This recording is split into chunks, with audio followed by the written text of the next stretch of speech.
Dadako po tayo sa ating aralin. Ang version ng Biblia pala na ating gagamitin ay sa Tagalog po ang Bagong ang Biblia at ilang Revised Tagalog Popular Version. Yung English na salin ay New American Standard Bible at ilang Modern King James Version ang ating mababasa. Sa mga nakaraang pag-aaral natin or sa mga nakaraang gawain natin, madalas po na naipapaalala na matapos yung pagtatamo ng pananampalataya ay pagkakaroon naman ng bunga sa ating buhay. So, mauna yung faith, tapos nagre-resulta yon ng or makikita ang bunga ng ating pananampalataya sa pamamagitan ng pagsunod sa Diyos. Mauunang pananampalataya, yung pananampalatayang yon nagmumula sa pakikinig ng salita ng Diyos. At yung pananampalatayang iyon ay pagtitiwala sa kaparaanan ng Diyos kung paano ang isang tao ay maliligtas. At iyon ay sa pamamagitan ng pananampalataya kay Jesus. At bunga nga po ng kalagayang iyon bilang mga mananampalataya na inaasahan sa atin ang pagsunod sa Diyos. So para malinaw po, mauuna ang pananampalataya at ang bunga o resulta ng pagkakaroon ng pananampalataya ay pagsunod. Sinabi nga po ni na Apostol Pedro at kasama niya yung iba pang mga apostol. Ito po sila Apostle Peter at yung mga kasamahan niya na mga alagad ay mga mananampalataya. Sabi nila dito sa Acts 5:29, ngunit sumagot si Pedro at ang mga apostol, kailangan sa Diyos kami ay sumunod sa halip na sa mga tao. Ang titingnan po nating punto dito, kailangang sumunod sa Diyos ang mga mananampalataya tulad ni na Pedro. We must obey God. Ang pangunahin na dapat sundin ay ang Diyos. Pinapakita po dito ni na Pedro yung kanilang paninindigan na kahit anuman o kaya kahit sino man or anuman yung maging kapalit, mawalan man sila, mahirapan man sila, ang susundin nila, ang kailangan nilang sundin ay ang kalooban ng Diyos. Pagpapaalala po ito sa atin na iniligtas tayo ng Diyos hindi para manatiling tagapakinig lamang. Tulad nila Pedro, tayo po bilang mga Kristiyano, bilang mga disciples din, tayo po ay mga tagasunod. Mahalaga na nag-aaral ka at nakikinig ka ng salita ng Diyos. Pero dapat lumalago po yung taglay mong pananampalataya at nagbubunga yan ng pagsunod sa Diyos. Sa simula, nung bata pa tayo, nung bago pa tayo sa ating pananampalataya, nakikinig tayo at nag-aaral ang salita ng Diyos. Sa ngayon po, habang tumatagal tayo, nagpapatuloy pa rin tayo sa pakikinig, nagpapatuloy pa rin tayo sa pag-aaral ng salita ng Diyos, at nagre-resulta na po yon ng ating pagsunod sa Diyos. Na anuman yung ating natututunan mula sa Biblia, lalo na po kung angkop yon sa'yo, kung angkop yung natututunan natin sa Biblia, kailangang sumunod tayo sa Diyos. And minsan may nagiging kapalit. Minsan sa ating pagsunod may mga nawawala sa atin. Or kaya maaring meron tayong kailangang isakripisyo. Pero kailangan nating sumunod sa Diyos. Sinasabi po dito ni na Pedro at ng mga apostol, we must obey God. Kailangan sa Diyos sumunod. At kaugnay nga po ng ating pagsunod sa Diyos o kaugnay sa pagtuturo ng Biblia patungkol sa pagsunod, yung ating talatang pag-aaralan ngayon, nagmumula ito sa Old Testament sa Psalms 119 sa verse 60. Pagbulay-bulayan po natin ang sinasabi dito at kung paano yung aplikasyon nito sa ating buhay ngayon.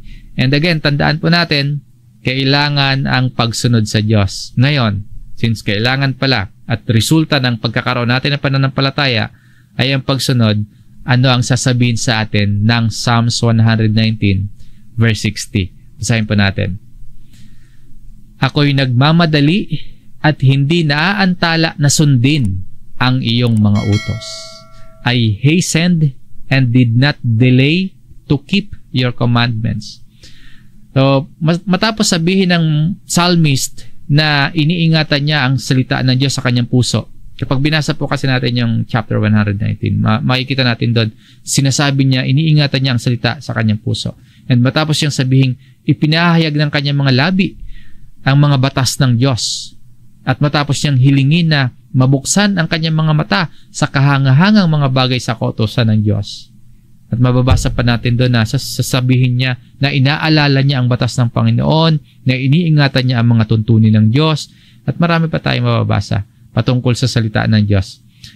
Ito po kasi yung pinakamahabang chapter sa Biblia, yung chapter 119. Matapos na mahayag yung pagtanggap, matapos na mahayag dyan yung paniniwala ng may akda sa salita ng Diyos at sa kautusan ng Diyos, sinasabi niya dito sa talatang ito, I hastened and did not delay, na siya po ay nagmamadali at hindi naaantala na susundin ang mga utos ng Diyos. Para bang sinasabi niya dito, matapos niyang maunawaan ang salita ng Diyos, matapos niyang matanggap ang salita ng Diyos, hindi na siya magpapatumpik-tumpik pa. Matapos niyang matutunan ang salita ng Diyos, hindi na niya i-delay pa na wala siyang gagawin. Bagkus ang sinasabi dito sa atin, nagdudumali pa siya sa pagsunod. So ngayon po tayo, katulad din sa nagsulat nito sa psalmist, masasabi natin meron tayong unawa, masasabi natin meron tayong pagtanggap, at iniingatan natin sa ating puso ang salita ng Diyos. Ngayon ang tanong, nagmamadali din ba tayo at hindi ba naantala ang pagsunod natin sa Diyos? So, dito po tayo inihahatid ng ating aralin ngayon. Ang layunin po, maunawaan natin na ang pananampalataya ay nagbubunga ng pagsunod. At ang pagsunod sa Diyos ay dapat na hindi naaantala, kundi merong pagmamadali na tayo po ay makasunod. Ngayon po, paano kung sa kabila ng ating kaunawaan sa salita? Paano kung sa kabila ng ating kaalaman sa utos sa atin ng Diyos, ang pagtugon natin ay kabaliktaran pa rin ng talatang ito? Na sa halip na magmadali tayo, sa halip na hindi maantala ang ating pagsunod, ganito yung tugon natin. Meron na tayong kaunawaan, meron tayong pagtanggap at kaalaman sa utos ng Diyos. Ang response natin, wait lang. Ano ang mangyayari kung may iniuutos sa atin ang Diyos, pero ang sagot natin, wait lang. Teka lang. Saglit lang. O kaya ang sagot natin, mamaya na. Or bukas na lang. Kung papakinggan po natin yung ating pagtugon na ganito, mukha namang harmless. Madalas pa nga nahuhulog tayo dito or kaya katwiran nating lahat ito. Halimbawa, inutusan tayo ng magulang natin na maghugas ng plato ngayong gabi. Ang sasabihin natin, teka lang. O kaya, wait lang po. Or sa iba, hindi kikibo, no? Pero sa loob-loob, mamaya na lang yan. O kaya, bukas na lang yan. Sa ating palagay po, lalo na kapag tayo yung involved or tayo yung inuutusan, sa ating palagay, anong masama kung i-delay ang pagsunod? Anong masama kung mamaya na lang? O kaya bukas na lang hugasan yung plato? Ang mahalaga, huhugasan. Ang mahalaga, susunod naman. Susunod pero wait lang. Minsan ganyan yung ating pangatwiran. Minsan ang tingin natin, mukha namang hindi masama. Wala namang harm. Pero mga kapatid, pag-isipan po natin ito. Paano kung harmful pala? Paano kung may masama? Halimbawa, patungkol sa utos ng Diyos sa'yo. Sumunod ka nga, pero delayed. Masama na ba agad yon? Pag-isipan natin. Yung naantalang pagsunod ba sa Diyos ay maituturing na nating pagsuway, disobedience sa Diyos? Sumunod ka nga, pero delayed. So, masama na ba agad yon? Pag-isipan natin yan. Tapos, personally, no, ipag-pray at hilingin natin na pagkalaban tayo ng karunungan ng Diyos na maging maliwanag sa atin yung kasagutan. Tayo po na sinasabi nating may pananampalataya at may kaunawan sa banal na kasulatan, kapag delayed ba yung ating pagsunod, masama na ba agad yun? Ano yung itinuturo sa atin ngayon, sa ating aralin? Anong pag-unlad, anong pagbabago ang nais iparating sa atin ng salita ng Diyos patungkol sa pagsasabuhay ng kanyang salita at pagsunod sa kautusan ng Diyos. So, ang delayed obedience ba ay disobedience nga ba sa Diyos? Halimbawa, may sinasabi sa iyo ngayon ang Diyos. Nangungusap halimbawa sa iyo ngayon mismo ang Diyos. At sinasabi niya sa iyo, sinasabi ng Diyos sa iyo, yung nasa talatang 26 sa Ephesians chapter 4. Sinasabi ng Diyos sa atin, halimbawa ganito, magalit kayo, ngunit huwag magkasala. Huwag hayaang lubugan ng araw ang inyong galit. Do not let the sun go down on your anger. Halimbawa, may nakagalit ka kanina. May nakaaway ka, asawa mo, magulang mo, or anak mo, or kamag-anak, o kaya sino man, kaklase mo, office mate mo, may nakagalit ka kanina.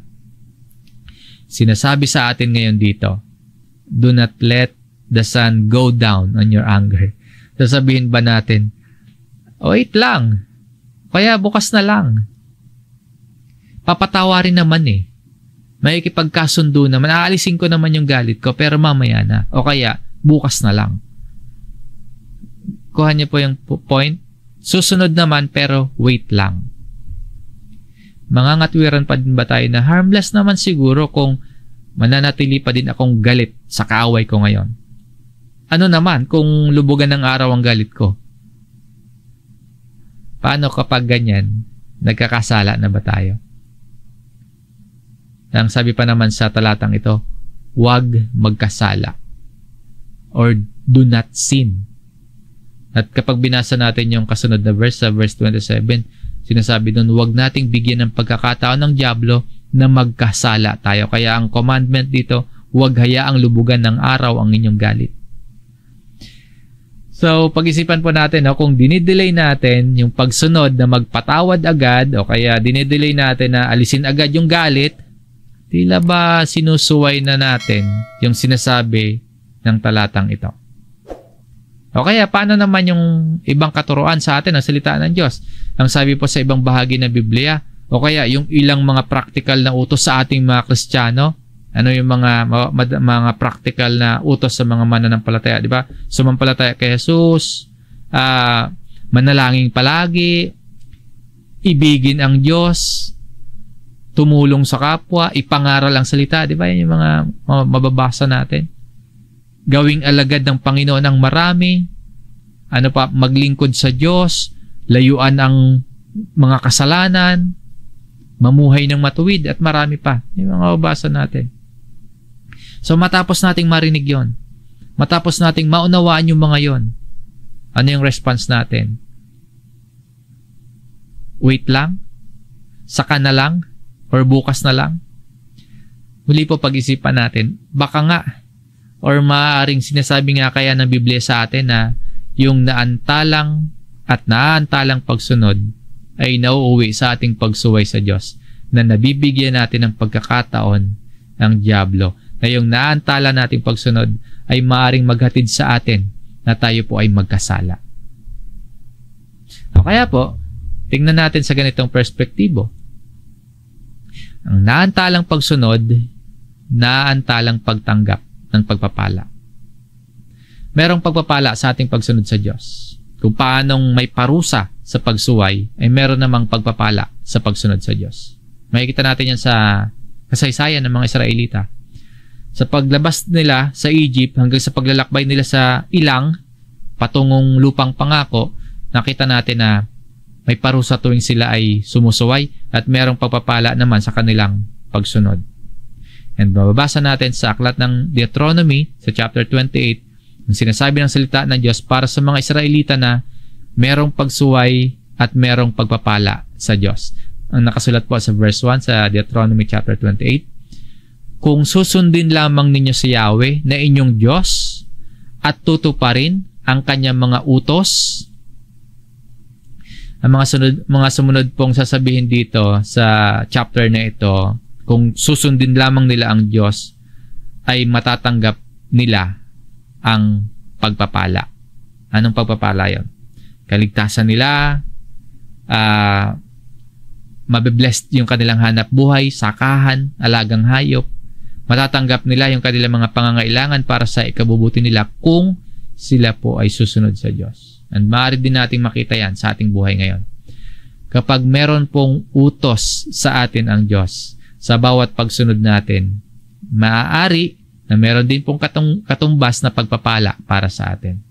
And sa ating buhay po, ang pagpapala ng Diyos hindi laging masusukat sa material, sa pinansyal, o kaya sa kayamanan. Hindi masusukat yung pagpapala ng Diyos sa mga pera, o kaya sa tagumpay lamang dito sa lupa.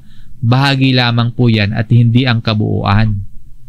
Dahil ang pagpapala ng Diyos, binubuo yan ng panglupa, pang-spiritual, at panghabang buhay na pagpapala ng Diyos.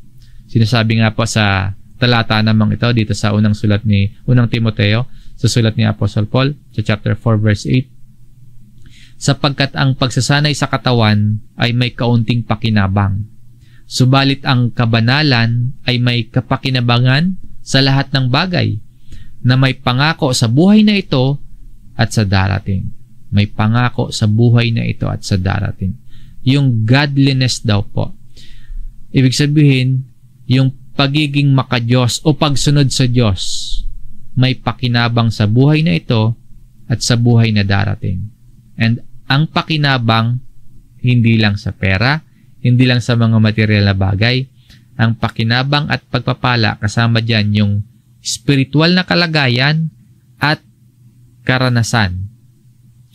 Ang isang halimbawa po ng kalagayan na pinagpala ng Diyos, yung maging kalugod-lugod sa paningin ng Diyos.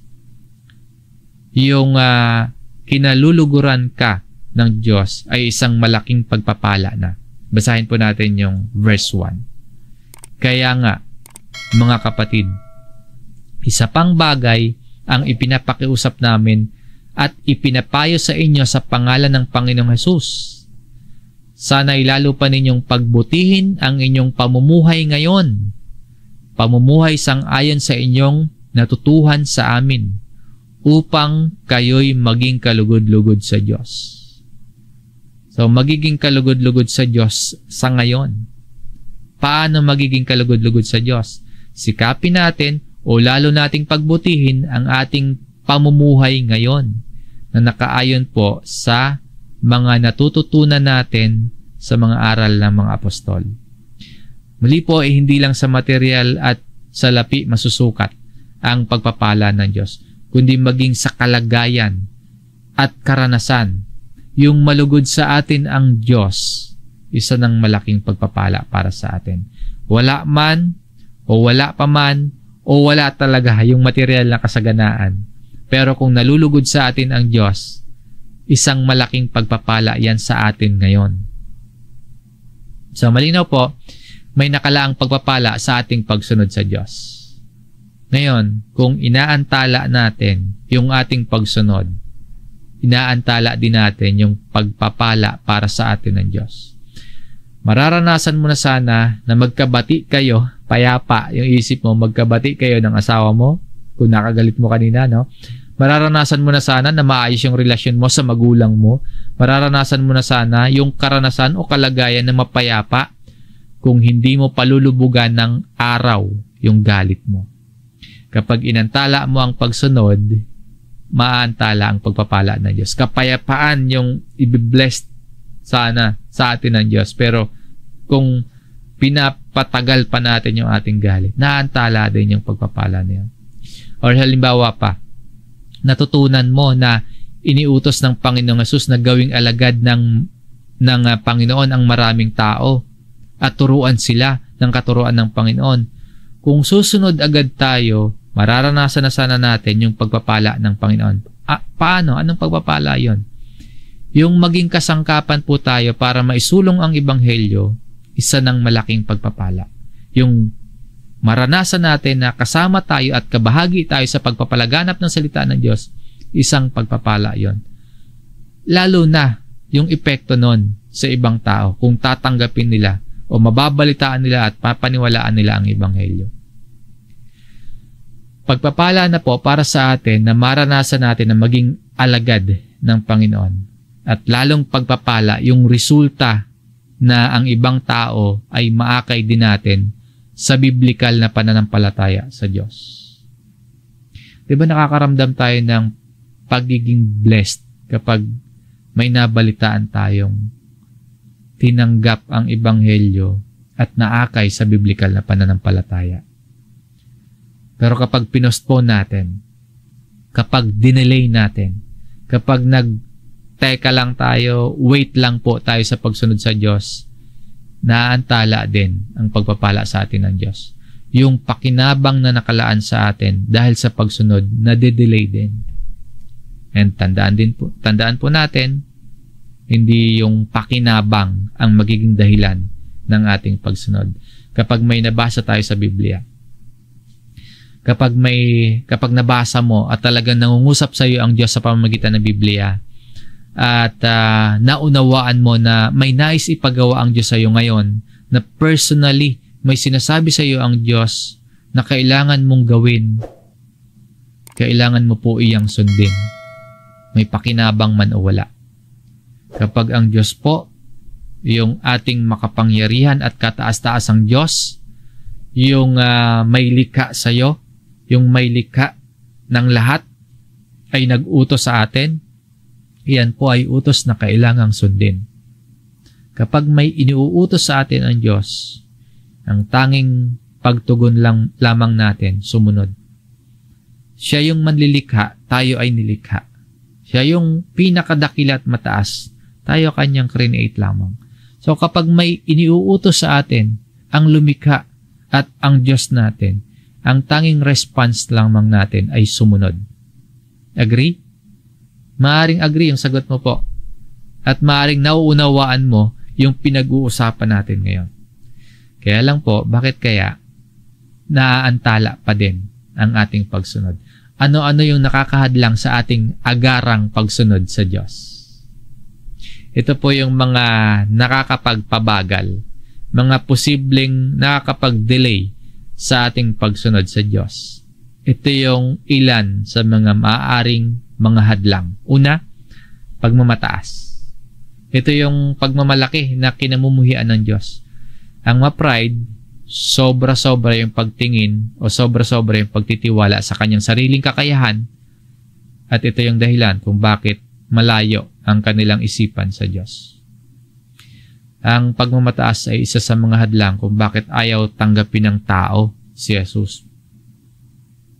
Yung mapagmataas na tao, ayaw nilang mapasailalim sa isang Panginoon. Itinuturing nila yung kanilang sarili na sila yung Panginoon ng kanilang buhay. Ang pagmamataas ay isang maaring at talaga nakakahadlang kung bakit ayaw tanggapin ng ibang tao si Jesus bilang Panginoon at tagapagligtas. At may mga tao, dahil mataas yung tingin sa sarili, hindi nila maamin na makasalanan sila at kailangan nila ng tagapagligtas. At sa iba nga po, ang tingin nila, hindi nila kailangan ang pag-aaral ng Biblia, na hindi nila kailangan ang mga ganitong gawain, at hindi nila kailangan ang pagtitipon ng mga mananampalataya. Ang tingin nila, kaya nilang iligtas ang kanilang buhay at kaluluwa. Na magtatamo sila ng kaligtasan sa pamamagitan ng pagiging mabuting tao nila, ng mabubuting gawa nila, o kaya sa iba, no? Yung may pagmamataas, tingin nila, yung pagiging membro ng isang church ay makakapagligtas sa kanila. Yung pagmamataas po, pagbibigay credit yan sa ating sarili o kaya pagbibigay credit yan sa tao para sa mga bagay na Diyos ang gumawa at Diyos ang nagbigay. Dapat mararanasan na ng tao yung pagpapala ng Diyos.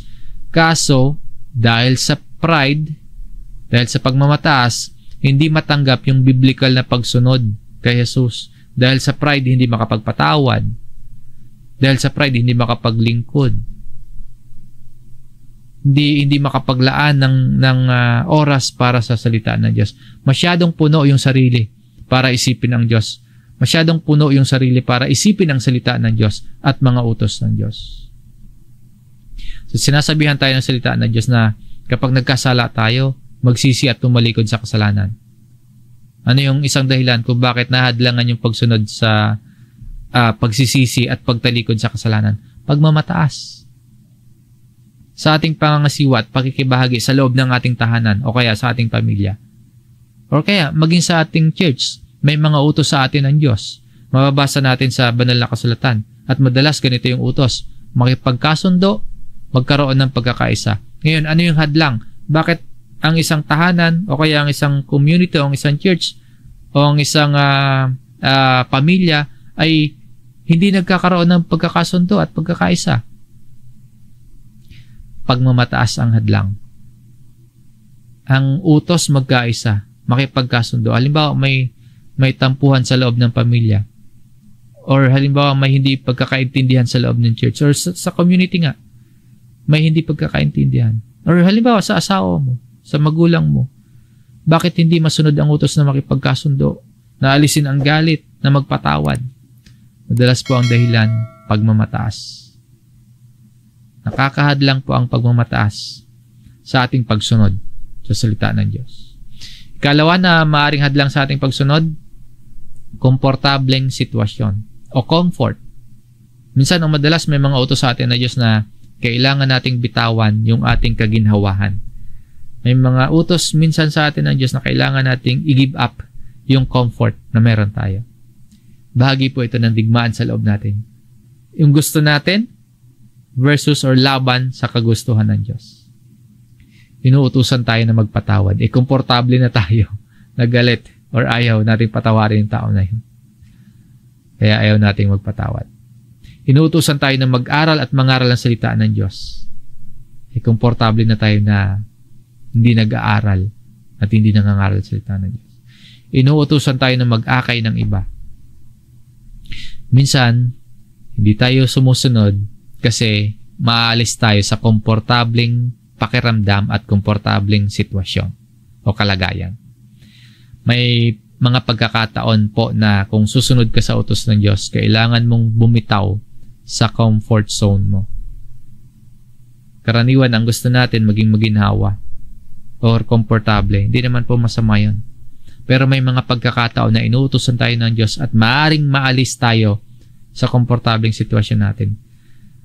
May mga pagkakataon na inuutosan tayo ng Diyos at maaaring maalis tayo sa komportableng trabaho natin, komportableng pinansyal na tinatanggap or kita natin, o kaya komportableng kalagayan talaga natin.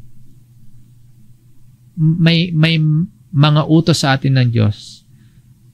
May mga pag-uutos sa atin ng Diyos na malalagay tayo sa mahirap na sitwasyon. Alalahanin natin si Jesus kung paano niya binitawan yung maginhawa at komportableng kalagayan niya alang-alang sa pagsunod sa utos ng Amang Diyos.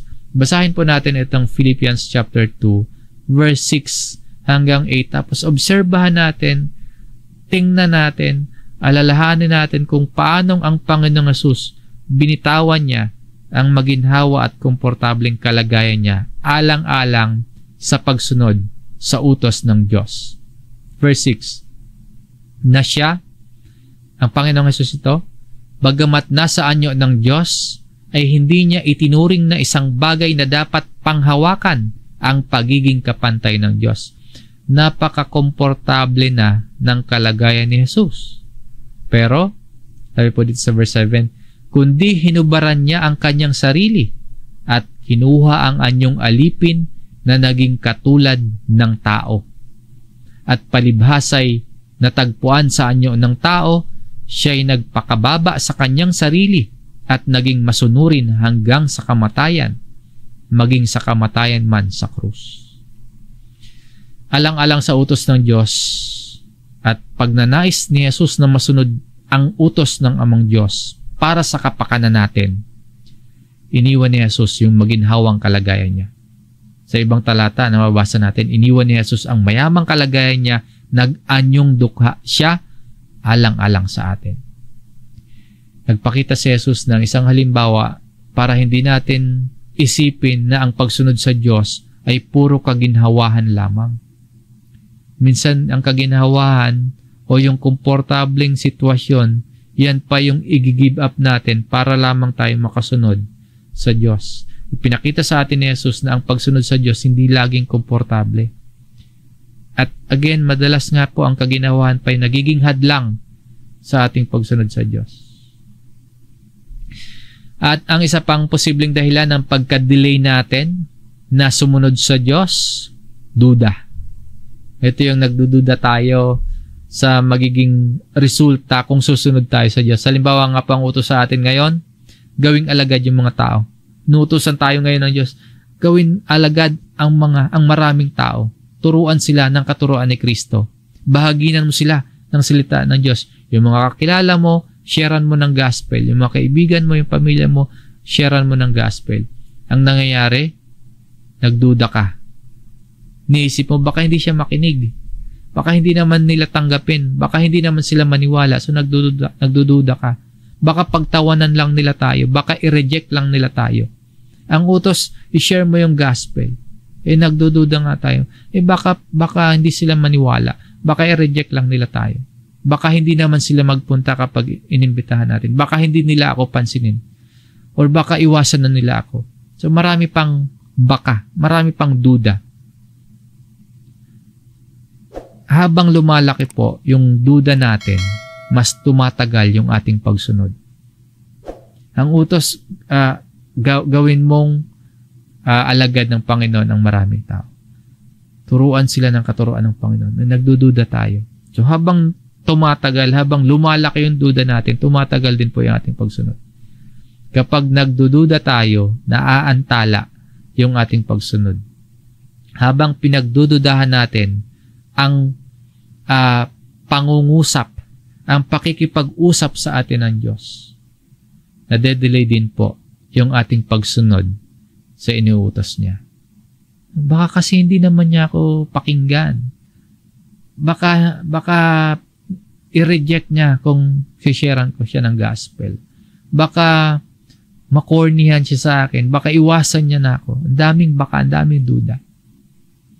Habang pinagdududahan natin, nade-delay naman yung ating pagsunod sa pinag-uutos ng Diyos. Sa mga katotohanang ating natalakay at napag-usapan na kapag naantala po yung ating pagsunod ay naantala yung pagpapalang mararanasan natin na yung mga hadlang sa pagsunod ay pagmamataas, kaginhawahan o komportableng sitwasyon at duda. Sa mga talata, sa mga katotohanan ito, sa mga puntong itong na ating natalakay, anong aplikasyon naman para sa atin? Mula doon sa ating main text na pinakita ng psalmist. So, ang aplikasyon, obey God as soon as possible. Magmadaling sumunod sa Diyos. Alalahanin natin yung paunahing talatang ating pinag-aralan. At itanim natin sa ating puso kung ano ang mensaheng nakapaloob na nais ng Diyos na masunod natin. Meron bang personal na mensahe ang Diyos at ang kanyang salita para sa iyo ngayon mula sa talatang ito? Sabi po dito, ako'y nagmamadali at hindi naaantala na sundin ang iyong mga utos. Nagmamadali tayo sa pagsunod sa Diyos. Hindi nagmamadali sa buhay. O kaya kung ano-ano pang pagmamadali. Ang sinasuggest, ang itinuturo sa atin dito, pagmamadali na sumunod sa Diyos. Para sa kaluwalhatian ng Diyos, magmadali tayong sumunod sa Kanya. Ano man po yung ipinag-uutos sa atin ngayon. Kapag pong merong malinaw at naunawaan natin na nabasa at napakinggan natin mula sa banal na kasulatan na iyon ay ipinag-uutos sa atin ng Diyos, para sa kaluwalhatian ng Diyos, magmadali po tayong sumunod sa Kanya. Halimbawa, katulad nito, ang paanyaya ng Panginoong Hesus sa Mateo chapter 4 sa verse 19. Sinabi niya sa kanila, sumunod kayo sa akin at gagawin ko kayong mga mamamalakaya ng mga tao. Yung invitation dito ng Panginoong Hesus, sinasabi ng Panginoong Hesus, follow me. Yung mga tinawag dito ng Panginoong Hesus na maging alagad niya at sila ay tumugon nung panahon na yan, yung karanasan at kalagayan pa lang na naging disciples sila ng ating Panginoong Hesus, isang malaking pagpapala para sa kanila. Ngayon po, kung tayo naman magpapatumpik-tumpik pa, kung tayo naman ay nagdududa pa o kaya nagmamataas pa o kaya ayaw nating mahirapan, yung pagpapala ng Diyos para sa atin, maaantala din. At tingnan natin na ang Panginoong Hesus ang nagsasalita sa atin dito. Hindi lang sa kanila noon, kundi sa atin din ngayon. Ang Panginoon ang nag-aanyaya. Ang Panginoon ang nag-uutos. So, sino ba si Jesus? Panginoon ng mga Panginoon, hari ng mga hari. Kaya yung tanging response na magagawa natin ay sumunod sa Panginoon. At magtiwala po tayo na hindi tayo malalagay sa isang maling sitwasyon kung Diyos ang sinusunod natin at kalooban ng Diyos ang ginagampanan natin. Hindi tayo malalagay sa isang maling sitwasyon. Yes, maaaring mahirapan tayo. Kapag may sinabi, kapag may inuutos sa atin ang Diyos, gawin natin, sundin natin agad. Maaaring mahirapan nga tayo, pero tiyak po, kahit nahirapan tayo ngayon sa pagsunod, ang sigurado po, hindi tayo mapapahamak sa spiritual. At tulad nga po ng psalmist, dalangin natin sa Diyos na sa Psalms 119 verse 12, purihin ka o Panginoon, ituro mo sa akin ang iyong mga tuntunin. Teach me your statutes. Tayo po, kapag may iniuutos sa atin ng Panginoon, sumunod tayo. At nawa nga po, maging bahagi din ng pananalangin natin, maging parte ng prayers natin, na ituro sa atin ng Panginoon ang kanyang kalooban, ang kanyang tuntunin.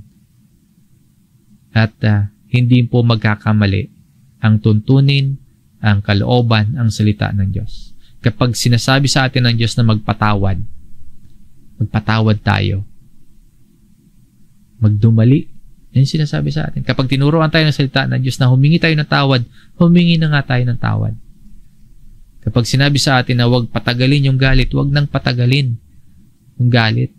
Kapag sinabing, kapag nabasa natin sa banal na kasulatan, maging mapagpakumbaba tayo, maging mapagpakumbaba nga tayo. Kapag personally po, sinasabi ng Diyos sa iyo sa pamamagitan ng Biblia na paglingkuran mo siya, paglingkuran mo talaga siya. Ano man yung itinuturo sa atin, ano man ang iniutos sa atin, sundin natin ang Diyos. Kapag Diyos ang nag-uutos sa atin, wag lang po yung tao syempre, or yung maling tao ang mag-utos. Pero kapag natitiyak natin na iyon ay kalooban at utos ng Diyos, sumunod tayo agad sa Diyos. Sa iiwanang tanong o iiwanang kaisipan para sa ating lahat, mayroon bang ipinapagawa sa iyo ang Diyos ngayon? Mayroon ka bang nabasa sa banal na kasulatan na nais ipagawa sa iyo ang Diyos? Or nung nagbasa ka ng Biblia? Or sa pag-aaral mo ng salita at kautusan ng Diyos, meron bang sinasabi sa iyo na gawin mo kung ano yung kalooban niya? Sa pakikipag-usap mo ngayon, ano ang utos niya sa iyo? Ano ang utos sa iyo ng Diyos? Maaari bang makipagbati ka na sa kagalit mo? Meron bang pinapagawa sa iyo ang Diyos? Patawarin mo na ang may kasalanan sa iyo? Or humingi ka ng tawad sa taong nagkasala ka at nasaktan mo? Sinasabi ba sa iyo ng Diyos, reconcile with your brother or sister ngayon, right now? Yan ba? Inuutosan ba tayo? Inuutosan ba tayo ng Diyos na mag-disciple? Ano ang inuutos sa atin? Kinakausap tayo, inuutosan tayo, madaling sumunod sa Diyos. Dalangin ko po na patuloy pang lumago ang ating pananampalataya at ang ating pagtitiwala sa Diyos. Na ang ating pananampalataya po ay nagbubunga ng agarang pagsunod. Hanggang dito po ang ating pag-aaral. Purihin natin ang Panginoon sa kanyang mga salita na nagiging gabay natin sa ating pamumuhay. Maraming salamat po sa inyong pakikibahagi sa ating gawain ngayon, mga kapatid. Tayo po ay manalangin.